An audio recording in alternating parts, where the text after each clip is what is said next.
સૌપ્રથમ વાત કરવી છે વરસાદની। રાજ્યમાં ચોમાસું તો બેસી ગયું છે, પરંતુ વરસાદ ગાયબ છે। ચોમાસું બેઠાના 3 દિવસ બાદ પણ વરસાદ નહીં। જુલાઈમાં છૂટાછવાયા વરસાદની આગાહી। રાજ્યભરમાં 2-3 જુલાઈએ વરસાદ રહેવાની સંભાવના છે, તો 1 જુલાઈએ માછીમારોને દરિયો ન ખેડવા માટે સૂચના આપવામાં આવી છે। જ્યારે આજે બનાસકાંઠા, સાબરકાંઠા, થરાદમાં વરસાદની આગાહી છે। પાટણ, અરવલ્લીમાં વરસાદની શક્યતા છે। પંચમહાલ, દાહોદ, મહીસાગરમાં પણ વરસાદ રહેશે।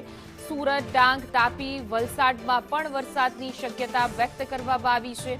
નવસારી, દમણ, દાદરા નગર હવેલીમાં પણ આગાહી કરવામાં આવી છે। તો સૌરાષ્ટ્રની વાત કરીએ તો કચ્છ, રાજકોટ, સુરેન્દ્રનગર, જૂનાગઢમાં પણ વરસાદ રહે એવી શક્યતા છે।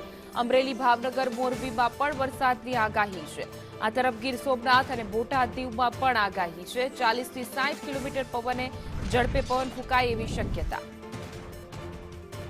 વધુ વિગતો સાથે અમારા સંવાદદાતા દિવ્યા ચૌહાણ જોડાઈ ગયા છે ન્યૂઝરૂમથી। દિવ્યા, ચોમાસું બેસી ગયું છે, પરંતુ વરસાદ ગાયબ છે, હજુ પણ વરસાદની આગાહી છે, ત્યારે કયા જિલ્લામાં વરસાદ વરસી શકે છે?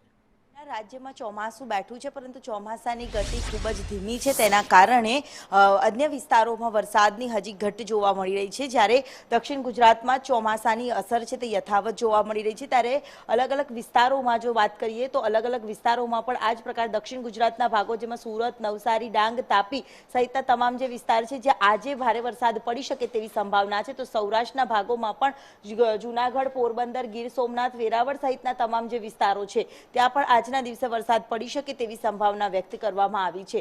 સાયક્લોનિક સર્ક્યુલેશન જે સક્રિય થયું છે તેને લઈને રાજ્યના વિવિધ જિલ્લાઓમાં આજે વરસાદી માહોલ રહેવાનો છે। તો બીજી તરફ હવે વરસાદની સાથે સાથે જે ઉકળાટનો સામનો પણ કેટલાક લોકોએ કરવાનો વારો આવશે। જેમ કે અમદાવાદમાં પણ 40 ડિગ્રી સુધી તાપમાન રહે તેવી સંભાવનાઓ છે, અને સાથે સાથે વડોદરા સહિતના મધ્ય ગુજરાતમાં પણ ગરમીનો અહેસાસ લોકોએ કરવો પડશે। જ્યારે વરસાદની આગાહીની વચ્ચે સાયક્લોનિક સર્ક્યુલેશન અને ટ્રફ પ્રસાર થઈ રહ્યો છે, ત્યારે ઉત્તર ગુજરાતના કેટલાક ભાગો હશે અને મધ્ય ગુજરાતના ગ્રામ્ય વિસ્તારો હશે કે ત્યાં જો છૂટો છવાયો વરસાદ પડી શકે છે। તો દક્ષિણ ગુજરાતના ભાગો સૌથી વધુ પ્રભાવિત થશે, અને સાથે સાથે જરૂરી એલર્ટ છે તે પણ આપવામાં આવ્યા છે। હવામાન વિભાગ તરફથી પણ જે એલર્ટ આપવામાં આવ્યું છે, જેમાં પવનની ગતિમાં પણ તે જ પ્રકારે વધારો રહેવાની સંભાવના છે। તો ઉત્તર ગુજરાતના કેટલાક ભાગો કે જેમાં બનાસકાંઠા, પાટણ, મહેસાણા, સાબરકાંઠા સહિતના તમામ જે વિસ્તાર છે જ્યાં પવનની ગતિમાં વધારો થાય અને છૂટો છવાયો વરસાદ પડી શકે છે।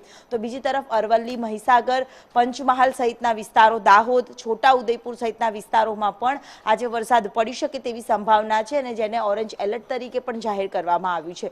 ત્યારે સૌરાષ્ટ્રના ભાગોમાં પણ પવન સાથે વરસાદ રહેવાનું અનુમાન કરવામાં આવ્યું છે। તો કચ્છમાં પણ છૂટો છવાયો વરસાદ પડી શકે છે। રાજ્યભરમાં વરસાદી માહોલ રહેવાનું અનુમાન છે। સાથે સાથે ગરમીનું પ્રમાણ છે જે સતત વધી રહ્યું છે, કે ભેજના પ્રમાણમાં વધવાના કારણે કેટલાક જિલ્લાઓમાં 40 ડિગ્રી સુધીનું તાપમાન રહ્યું છે, જેમાં અમદાવાદ, ગાંધીનગર સહિતના વિસ્તારોમાં ગઈકાલે 24 કલાક સુધીનું તાપમાન પર નજર કરીએ તો 40 ડિગ્રી સુધી તાપમાન રહ્યું છે, અને આગામી 3 દિવસ સુધી આ જ પ્રકારનું તાપમાન યથાવત રહે તેવી સંભાવના પણ હવામાન વિભાગ તરફથી દર્શાવવામાં આવી છે। આ વખતે ગુજરાતમાં ચોમાસું મોડું આવ્યું છે। હાલ દક્ષિણ ગુજરાતમાં છે ચોમાસું, ધીરે ધીરે આગળ વધશે તેવા સંકેતો પણ હવામાન વિભાગ તરફથી આપવામાં આવ્યા છે, પરંતુ હાલ જે ચોમાસાની સ્થિતિ છે તે જગતના તાત ખેડૂતો માટે પણ ગંભીર પરિસ્થિતિ છે। પાકને લઈને ખેડૂતોમાં પણ ચિંતા છે। જી બિલકુલ દિવ્યા, સમગ્ર માહિતી બદલ આભાર।